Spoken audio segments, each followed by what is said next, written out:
Yeah. Always. What's that? I had it in like. It's a bit of a hack.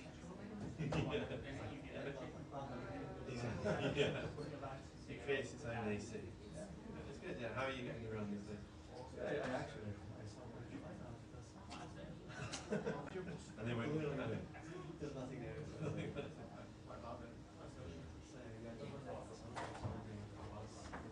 Where's your office? Oh, I just came from there actually. I was on 8th floor. Is it where's your office? 6th floor? Okay. Do you have any other people from?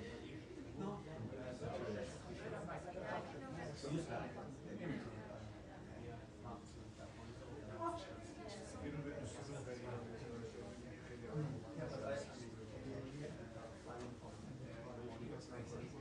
Yeah. Do you have a spot? Do you have a space here as well? Yeah. Oh, yeah. Oh, yeah.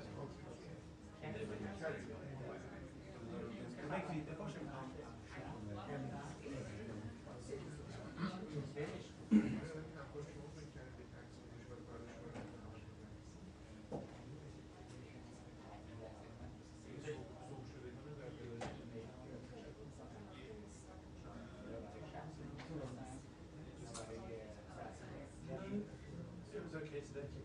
It was still working. Oh, really? It wouldn't let you out? It's a sign. You have to stay here.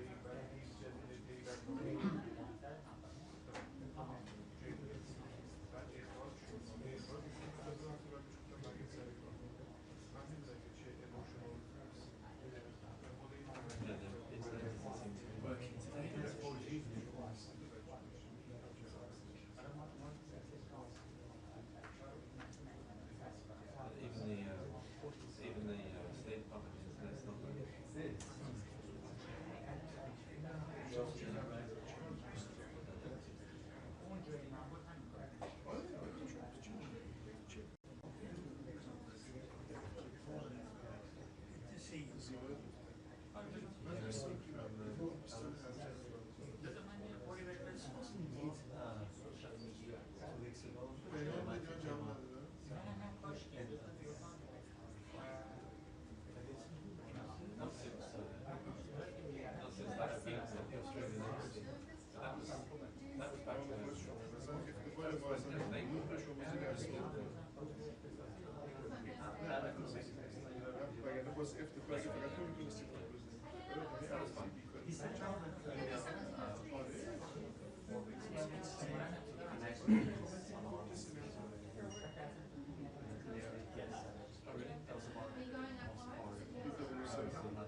Hi, everybody. Welcome aboard. Nice to see you. Okay, good. Of course, a few announcements here at the top as well. I'm Tammy Bruce, the spokesperson. Thank you all very much for being here. This week, the Trump administration and the Department of State achieved significant milestones, advancing peace, strengthening U.S. partnerships, and realigning foreign assistance to better serve American interests. The Quad, a partnership between the United States, India, Japan, and Australia, held their foreign ministers meeting here in Washington, D.C., right here at the State Department. These officials, representing 35% of the world's combined GDP, advanced an ambitious agenda to enhance collective security and economic resilience. Quad countries agreed to expand maritime law enforcement, cooperation across the Indo-Pacific, reinforcing their shared commitment to uphold international law and freedom of navigation. They also launched the Quad Critical Minerals Initiative, a landmark effort to diversify and secure global supply chains in strategic sectors, ensuring our economies remain resilient against coercion. I can also announce the completion of a major foreign assistance reform effort. Secretary Rubio remarked that the U.S. Agency for International Development will no longer implement foreign assistance programs going forward. The Department of State will take the lead on administering foreign assistance programs with a mission that directly advances our national interest, accountability, strategy, and efficiency. This restructuring puts U.S. taxpayers and American priorities first, marking a new chapter in global leadership. Tomorrow, President Trump will headline the kickoff of America 250 at the Iowa State Fairgrounds, launching a year-long celebration of our nation's 250th anniversary under the banner A New Era of American Greatness. The America 250 National Tour will bring community-focused celebrations to all 50 states and U.S. territories. Finally, this week, Americans around the world will join in celebrating our nation's independence. July 4th is a time to reflect on the freedoms and liberties we all cherish, and we wish everyone a safe, happy, and meaningful Independence Day. And with that, we will take your questions. The imperial we, the individual I. All right, everyone. Yes, sir, go ahead. I know, just to slip through there. Go ahead, yes, sorry, sir. just a quick question on Iran. Iran announced today that it's suspending its cooperation with the IAEA. I would like Surprise. I would like to have your thoughts I and have a comment few. on that. Yes. We of course, do have a little bit to say in that regard. First of all, and I want to get this correct here, it is, we'll use the word unacceptable, that Iran chose to suspend cooperation with the IAEA at a time when it has a window of opportunity to reverse course and choose a path of peace and prosperity. Iran must cooperate fully without further delay. Prior to the, as will the shutting down of your phone, that has to proceed without delay. Prior to the United States' successful military operation, Iran was amassing a growing stockpile of highly enriched uranium for which there was no credible peaceful purpose, and it was the only state producing highly enriched uranium up to 60% that does not have nuclear weapons. Iran must fully comply with its safeguards agreement required under the NPT, including by providing the IAEA with information required to clarify and resolve long-standing questions regarding undeclared nuclear material in Iran, as well as provide unrestricted access to its newly announced enrichment facility. We look forward to further detailed reporting from the IAEA about this. It is worth repeating, as we've made tremendous strides to this through Donald Trump's leadership, Iran cannot and will not have a nuclear weapon. The President has said this repeatedly. The Secretary of State has said this repeatedly. We have repeated it from this podium. And at this juncture here, it is, of course, again, unacceptable that Iran is choosing to suspend cooperation with the IAEA. And answering your question, Daphne, yes. Thank you. On this final ceasefire proposal for Gaza that Trump has said Israel has agreed to, Does it include provisions for Israel pulling out of Gaza? What I am going to, the president had a message about that from last night, and I'll read that for you. So we just get this on the record here. From the President, Donald Trump. My representatives had a long and productive meeting with the Israelis today on Gaza. Israel has agreed to the necessary conditions to finalize the 60-day ceasefire, during which time we will work with all the parties to end the war. The Qataris and the Egyptians, who have worked very hard to help bring peace, will deliver this final proposal. I hope for the good of the Middle East that Hamas takes this deal, because it will not get better. It will only get worse. Thank you for your attention to this matter. As far as your question about the details, I won't go into the details of what's in the proposal. Hamas has said that Israel must pull out of the enclave. How does the administration plan to reconcile this? Is that addressed in the proposal? I will not give you the details of the proposal, and we'll find out, but I think the president's message is clear. This is one that has to be accepted because it will only get worse if they don't. Yes, ma'am. Thanks, Tammy. A White House official told our colleagues that the Trump administration has paused certain weapons shipments to Ukraine. What was the State Department's role in making this decision to pause these weapons shipments? And are you concerned about the advantage it gives to the Russians?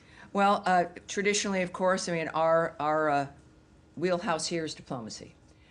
We don't make decisions about the shipping of weapons or the managing of weaponry during war. We have the Department of Defense. I would refer you to them when it comes to this kind of a decision. At the same time, we've got a few things I can say to you regarding this. It remains, as you might imagine, worth repeating, a priority of President Trump to bring the Russia-Ukraine war to an end through a durable negotiated settlement, starting with an immediate ceasefire. And, of course, just repeating, referring you to the Department of Defense for more information regarding that situation regarding weapons. Anna Kelly, a White House spokesperson, also has noted, this decision was made to put America's interests first following a DoD review of our nation's military support and assistance to other countries around the globe. The strength of the United States Armed Forces remains unquestioned.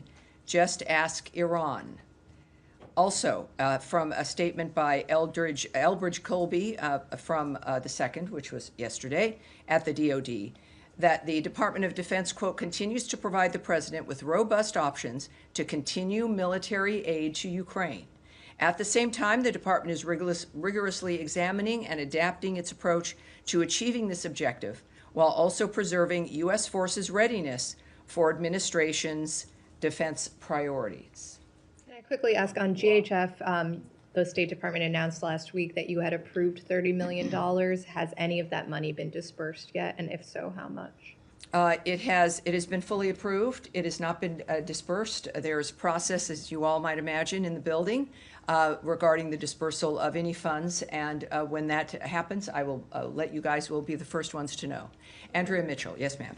I just wanted to note, before I ask my question, the passing of one of your predecessors, Richard Boucher, who served 6 secretaries of state, was an esteemed diplomat and very highly respected spokesperson for this department. Yeah. Yes. Yes. Yes. Thank you. All right. Thank you, Andrea. I wanted to ask you about the passing of USAID, the demise of USAID being absorbed into the State Department in a very different fashion. According to the Lancet, a highly respected British medical journal, USAID was responsible for saving 90 million lives over the course of 2 decades. American Aid was responsible for that, Andrea. I'll correct you right there. USAID was an element of the United States government dispersing taxpayer funds around the world for humanitarian aid for a variety of different projects. It was the United States government, and is, when it comes to the aid, not a department, but the nature of what this government, under various administrations, had approved. Let's keep that in mind. Can I continue? Yes, please do. But I wanted, it's something worth correcting. And former President Bush, who was responsible for PEPFAR, with bipartisan majorities in Congress for years, suggested that the saving of 25 million lives from antiretroviral drugs on HIV/AIDS as well as tuberculosis is something that the USAID staff, because he sent this to the USAID staff in a video, and he said that you should be proud of it and God bless you all for what you did. So I just want to ask you about how it is going to be reconstituted, because the secretary's writing on Substack describes it as wasteful and not fulfilling U.S. goals in broad categories, and it's contrary to what Republicans and Democrats have said in Congress for years. Yes, it is. Inevitably, it grew into something that was beyond what it was meant to do. There's clearly some very good options and aid that was delivered, and that aid was maintained. But what we found was something that was unacceptable. We've been discussing this transparently from the beginning of the Trump administration and Secretary Rubio's State Department, that this, and I guess I'll have to repeat, that there is the past, things that happened in the past, certainly aid that went out that was beneficial, that has been maintained, and other aid that was not in line with America's priorities or what certainly the Trump administration and the Rubio State Department felt was appropriate. So they've taken action in that regard. It is also what I've said repeatedly, is even though the mechanism has changed because it grew unable to function in a manner where even auditing was something that was easy to do. There was a refusal to allow an auditing at the beginning of this administration. There was a sense that it was some independent organization, not something associated with the United States government. All of that is absurd. It led to, yes, a dramatic action to look at and to review and to audit the entity. We've done that. A great deal of aid has remained. A great deal has been suspended or cut entirely. It fit well within the nature of needing to reform the government as a whole via the president's executive order to do so and to save money. I'll repeat again, Samantha Powers, the last USAID director under the last administration at the end of 2024, complained in public statements that when she started, only 7% of aid money that was assigned to various projects and groups made it to its intended destination. And that's because of bureaucracy and layers of contractors.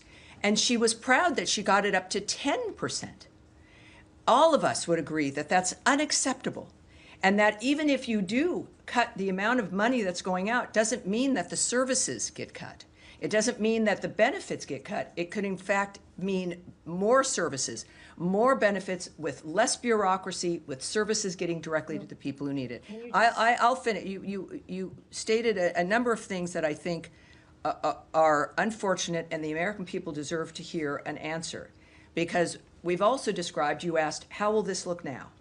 With this reorganization, it fits within the framework of making sure that people assigned to those regions, and we have those, that's called bureaus here, people who are assigned to look at the nature of what's happening in a certain region of the world. They're the experts in that regard. That foreign assistance for that region will now sit with the bureau assigned to that region, as opposed to some massive bureaucracy not even housed in our building, dealing with countries and regions separately without dealing with the experts here who understand what those regions might need. It will be more efficient. It will be more effective. We are not ending foreign aid. We are making it more nimble. We are operating at the speed of relevancy to making sure that the millions and billions of dollars that we spend on aid get to where it is meant to go.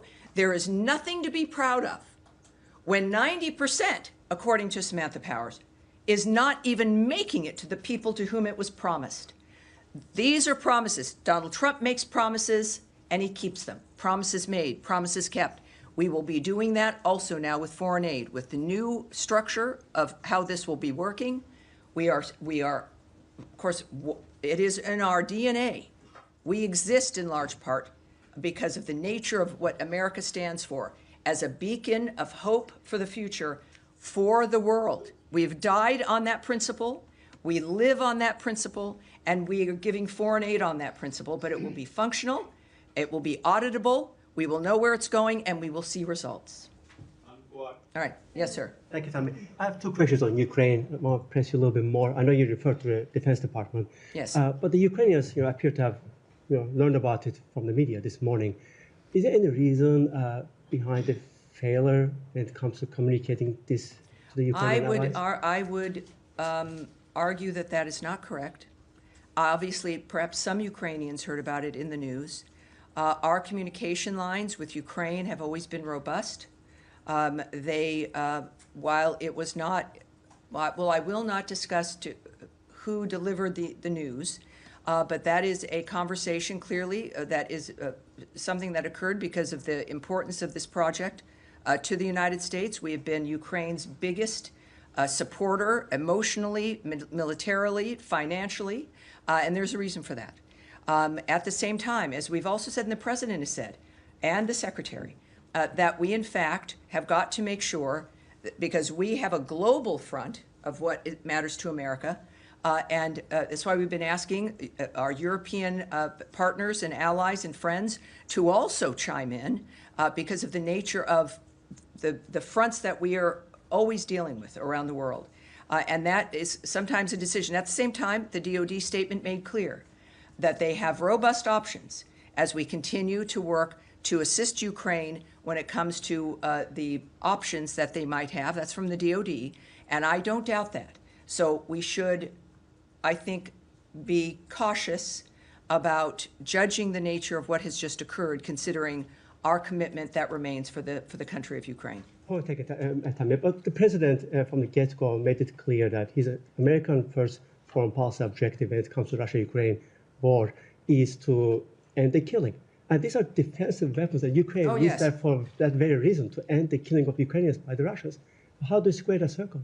Well, it's not, one doesn't need to complete the circle or square it. Our commitment hasn't changed. The nature of how we're able to make that commitment is going to be based on what is best for America first. It is the President's point of view, his guiding hand about the nature of what needs to occur. And it is certainly two nations at war, and America has made a huge difference in that regard, and the President still has worked to have people at the table, that this can only be solved diplomatically. That, of course, is the State Department's wheelhouse, and that's what he wants. He has made several remarks returning to this now with the Israel-Iran situation at least managed. And this is not something that the President is not addressing. It is clearly on our plate all the time.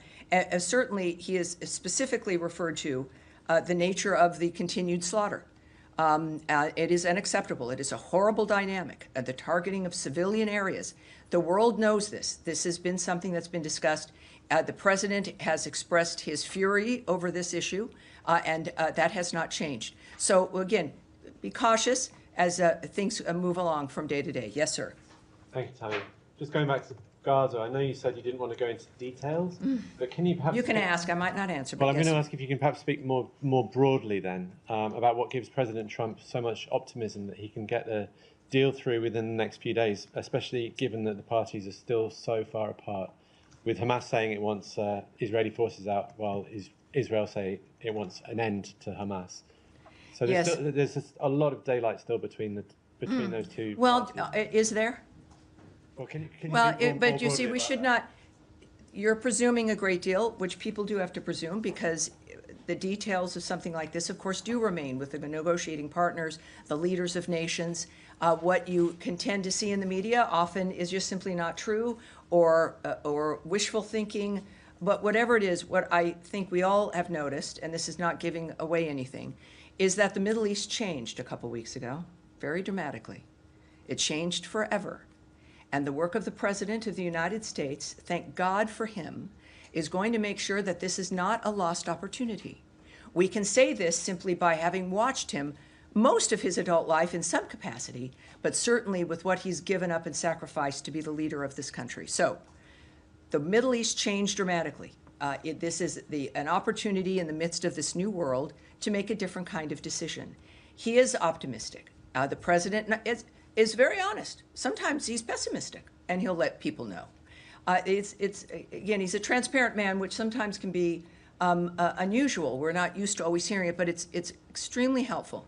So while I don't know the detail of what makes him optimistic, I know to trust him. I know to not second guess him. I know that we understand that he's in the midst of something that can change every day. That's also not lost on him. But the changes that he's been able to bring about has been brought about by the power of his personality and leadership, along with the support of an American government that is in line and embraces what he wants to accomplish. I think that is why he's optimistic. Seems to be a different tone. I hope it works. Of course, again, these are all fluid situations, but he knows things that we don't. And I look forward to finding out if it's this week, if it's next week. But I'm grateful that he's the one making the decisions. Nadia. Thank you, Tammy. Just to go back to the Middle East, is the 60-day ceasefire proposal, was it the same one that Mr. Witkoff proposed to both parties, which includes releasing 10 I can't speak to that, 15? one way or the other. I won't give you details regarding that. No details at all? No, I'm sorry, I can't. Okay.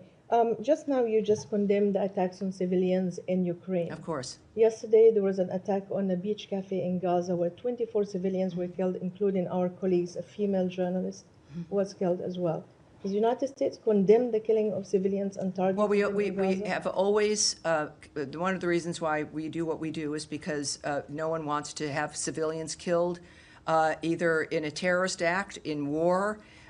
One of the things that the President has repeated, as has Secretary Rubio, is that the carnage has to stop. We have decried the killing of civilians throughout every conflict that exists. At the same time, it's why war is hell. It's why we want something more than a ceasefire is important, but it can't be back and forth. There has to be a durable end to all of these conflicts. So we mourn like everyone, of course, the killing of civilians, with whomever it is that's engaging in these conflicts.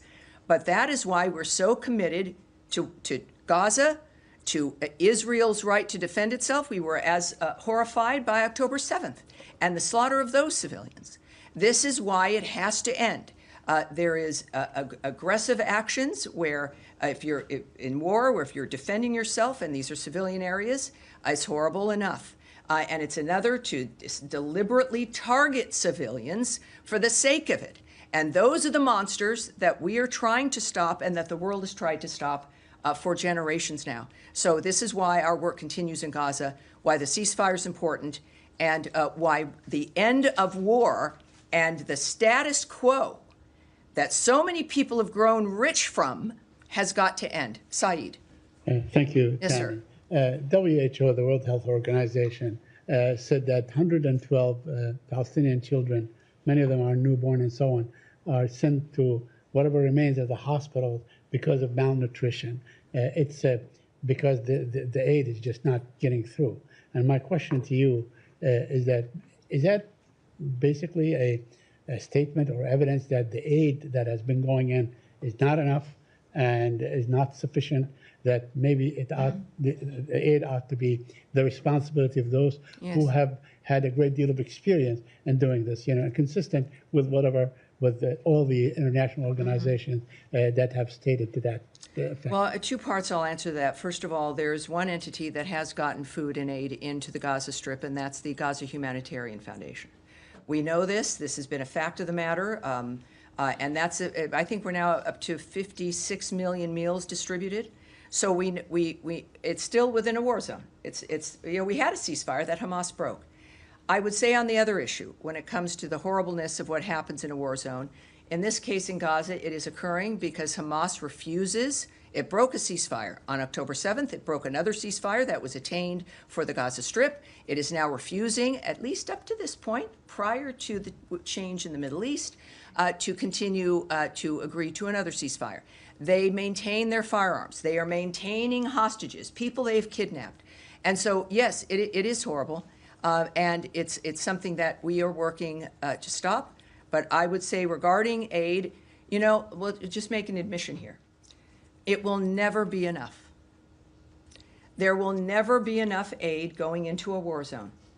There will, no matter how many depots the GHF, the Gaza Humanitarian Foundation, sets up, it will not be enough, because the only way you have a normal life with enough aid and enough food and being able to live your normal life is in an area that is not at war or being held hostage by a terrorist group. So to attempt to normalize the environment that is under this horrible cloud of terroristic monsterism, of the slaughter of innocent people, the using of people as human shields, the using of hospitals as a cover for your operations, the using of schools as a cover for your operations, it is obscene. It is inhuman. So it will. What we do in the midst of that environment will never be enough. And it is a key, though, to unlocking a door, to get to a point where you can have a ceasefire, assisting those who are held hostage by the terrorists, and being able to get to a point where you actually have a ceasefire, removing those who do not abide by the ceasefire, and then begin to build a genuinely different future for the people in that area. What a concept. So we do our best. We know it will never be enough, because the situation is obscene and unusual and unnatural. But we will do it until we also then move to change that situation for the better. Back to you, and then to you, sir. Two topics, Tammy. Thanks so much. Number one, with all the developments with Iran and Syria and Gaza, it's been all quiet, thank goodness, on the Israel-Lebanon front, but still some work to do there. What are the challenges that remain at this point in disarming Hezbollah and in enforcing Resolution 1701? Well, I would direct you to the Israeli government in that regard. I think the thing that has changed the Middle East beyond, of course, the damage to the destruction, the obliteration of Iran's nuclear facilities, is the personality and power that is exhibited by Donald Trump and what he is willing to do, what the American government and military is capable of, and as a reflection of our genuine commitment for change, after exhausting all diplomatic options, is that he will do what else is necessary to achieve peace. That is something as a message to the entire Middle East, including to our allies, and to those who have stepped up as an example regarding the Gaza Strip, the regional partners there willing to step in and help make a difference for the future there. So the biggest issue, and again, for specifics, you'd have to speak to the Israeli government, but for us, we made that decision last year in November without knowing how it would need to be applied, but it's also because of the American people that we're able to send this message to the world that we are still here, we are still the team you can count on. America matters, we know it, and we're going to defend our country, which is what it needs to exist in order to have this hope for the future. All right, yeah, yes, Eric. Thank you, Tammy. Wanted to ask about, I understand the decision on which weapons to provide to Ukraine being one taken at the Pentagon, but from a diplomacy standpoint, does pausing the weapon deliveries for Ukraine make it more difficult to get Russia to come to the table in terms of a peace agreement or a ceasefire because it somehow relieves potential pressure on them? It's a very good question, but it's good that it's not going to be a factor because we haven't paused sending weapons to Ukraine. This is one aspect, one situation, one event that has been changed. As you heard from the DoD, there are multiple robust other options and efforts regarding the Ukrainian situation with weapons. Again, I don't speak for the DoD. I can only refer to their statement and to what they've stated very bluntly. The president has also indicated his remaining commitment regarding Patriot missiles. This is not, I will reinforce this is not a cessation of us assisting Ukraine or of providing weapons. This is one event in one situation, and we'll discuss what else comes up in the future, but be wary of painting too broad a brush there. All right. And another, sorry. One more. You just a few minutes ago put out a statement about about Secretary Rubio's phone call with the foreign minister of Mexico, Juan Ramon de la Fuente, in which they spoke about issues relating to transnational crime, terrorist organizations, of which the Mexican cartels were declared on in the first days of this administration. We were busy. We are busy. Yes. I was wondering if you could talk about the importance of the relationship with Mexico, but in particular the designation by the Treasury Department of Mexican banks that were involved in money laundering, and whether that was part of the discussion between the secretary and his counterpart. Well, other than what was on the readout, and for the Americans watching this, you too can see the reports of phone calls and meetings that we have. We put out things called readouts, which give some detail of a phone call. Not everything. It's not a transcript. But you can go to state.gov, here I go, and you can subscribe. And you have a lot of different options. You can get statements by the secretary. You can get schedules. You can get just all kinds of things. And I encourage everyone to do that. But I would say that it's clear that we have an excellent relationship with Mexico. We have, and they've been very helpful regarding the border. The conversations are good. Of course, we've made some designations which help this country, but also the world, in recognizing certain foreign terrorist organizations for being such, and certainly criminal cartels. So I won't give you any more details about the call than what was publicly distributed, for the most part, but I can tell everyone that our relationship is excellent, and this, of course, is part and parcel of the Secretary's theory regarding diplomacy, is that it's about people and it's about relationships, and we reinforce that all the time. I have a feeling I will never again hear from Matt Lee if I don't call out on him because you seem to, maybe it's you have a shoulder issue, that you can't raise your hand. Did you have, like, I had torn rotator cuff surgery once, and it was very difficult to raise my hand. Well, actually, I do have a bruise on my elbow. Well, that's because you're sitting with your elbows on the table, not raising your hand. What can I do for you, sir? Well, actually, I have a very easy question. Is Secretary going to be joining the President and Prime Minister Netanyahu at the White House on Monday, or does he have other plans? The Secretary's schedule I can't discuss at this point. Sorry, it was an easy question and an easy answer. Okay. Is that the depth of it? Yeah. All right, sure. All right. Now, wait, hold on one second. You, sir, and then you'll go. Go ahead. Question on Iran. As you mentioned, Iran's nuclear program has been shattered by the U.S. and Israeli Has attacks. been past tense, but yes, but go ahead. The Iranian foreign minister has asked for assurances from the U.S. that there will be no attack on Iranian soil if the talks are going to be resumed, if there's going to be a resumption of talks between Iran and the U.S. What's the U.S. stance on this? Well, again, I'm not going to get ahead of my skis here and preview for you what the Secretary or the President might decide, because it certainly is in the President's hands. You heard my remarks regarding their rejection of the IAEA and that situation, of course. That is unfortunate, and again, it's a very bad decision. So they seem to be, not surprisingly, making bad decisions. But the President, as we've seen, is also a very generous man. And he cares about all the people, and he knows Iran can be great again. And yet that's going to be up to the Iranian people. But so far, I can't discuss what they may or may not do in that regard. But well, I'm sure we'll hear from the President as well. All right, yes, ma'am, in the back. Thank you very much. I have a question on the West Bank. Israeli Justice Minister Yair Lapid today said that the time has come to annex the occupied West Bank. Do you have any reaction to this, and what is this administration position on a potential Israeli annexation of the West Bank?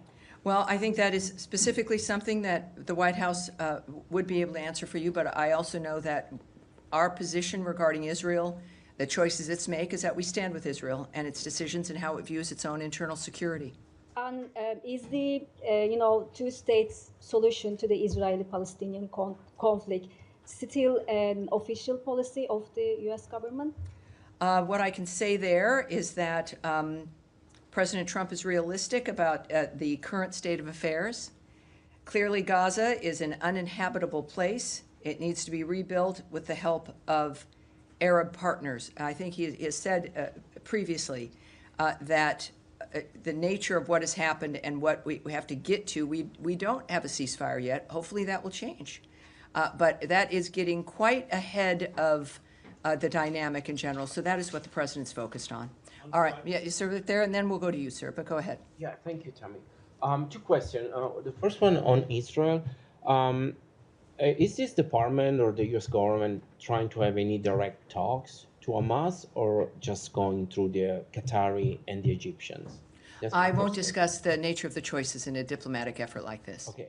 And the second one, if this department believes that there's not going to be any potential ceasefire between Russia and Ukraine, maybe until after the summer, looking at positioning 50,000 troops. Well, again, I'm not going to speculate. But the commitment I know by President Trump and the Secretary is that things have to happen quickly. We've seen deadlines set. We've seen statements regarding waiting weeks versus days for the parties to do something, certainly for Russia to give an indication whether it was serious or not. So we are not an administration, obviously, that is going to let things go for months or a year. But I certainly am not going to speculate on what the timeline might be for a ceasefire, which the president stays focused on. Thank you. All right. And you, sir, in the beige jacket. Yes, sir. Thank you. How does the State Department interpret Iraqi Prime Minister statement that disagreements between Baghdad and Washington could undermine the relationship between both sides? And can you comment on? We're going to have to take that. We're going to have to take that back. But go ahead for a second one. Can you comment on reports that Iraq has moved to accelerate a radar system deal with South Korea in light of recent regional developments? We're going to take that back as well, if you don't mind, sir. When we say, again, for Americans watching, when we take something back, we get an answer for that reporter, and we get the answer right back to you, sir. And we will do that for sure. All right. Yes, go ahead. Thanks, Tammy. I just want to come back to USAID, given that the official closure of it happened this week. Sure. Will state or the administration be releasing a breakdown of how much it has cost to shut down USAID for the taxpayer to be able to see that? For example, how much does it cost to bring some 2,000 USAID officers back from the field to the US, including their family members? How much does it cost to do payment settlements for contracts and grants? How much does it cost to sever local staff? I love that there's now questions about how much things cost. We are not used to those kinds of questions. I don't direct the nature of the choices that are made about what's conveyed, but I think that what obviously has underlied all of this and what we know when it comes to the saving of money is that we are saving Americans a lot of money. And I know it's going to be in the interest, as I will argue, to share with the American people, and we tend to share how much money we're saving them. Now, in the midst of us doing our work, there's also expenditures. There always is. So it costs money to run this building, as we are also saving money in other ways with things that were wasteful programs. So we will, certainly the American people will see the results of the fruitfulness of this work. Will that part be public or not? Well, I think certainly as they've been public in the past, certainly the Trump administration is public about money that's already been saved through a variety of work, including DOJ's work. I don't know how that will look, and I'm not going to get ahead of that. But I would think that, yes, obviously they're going to be proud of the nature of the money that is saved, and in order to make sure the American people know what that effort has gotten to us. Yes, ma'am, in the pink. Two questions. First question about the aid delivery to Gaza. Since there were so many Palestinians killed or injured during getting this, is GHF looking at all into another dynamic, another way to deliver aid into Gaza? And the second question, President Trump said many times that he has another vision for the Middle East. He wants a permanent solution for Gaza. This is a deal for 60 days. Could we look at this as he's laying the ground for a permanent ceasefire in Gaza, or is this just another attempt? What he does because he expects it to work and it leads to what he wants to accomplish. This is, in any dynamic, and certainly in this framework, as we've even said about Russia and Ukraine, you can't discuss anything else until the shooting stops. You can't discuss what the peace will look like until you stop killing people. That's clearly, I think, a very basic dynamic. in this case, of course, I think that when you've got to get a ceasefire, and then you can begin to look at what the next steps will be. And if there's a ceasefire, obviously it's elements that everyone has agreed to, which would also then lead to what President Trump's vision is at the end.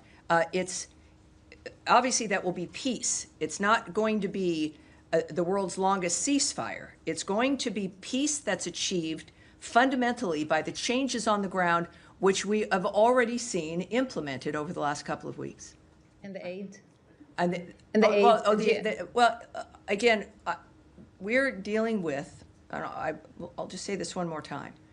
We're moving aid into a live war zone. It still exists because Hamas will not put down its weapons, won't stop killing people. It has an interest in the aid getting to the people. It has an interest in that to stop.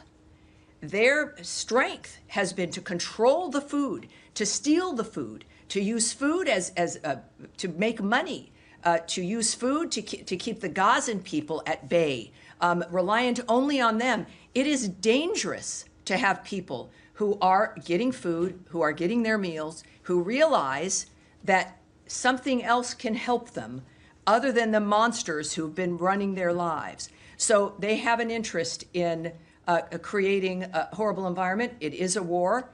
I think considering we've got, again, 56 million meals to date, and that is a dynamic. I would suspect that, like with every endeavor, there's adjustments that are made based on the situation.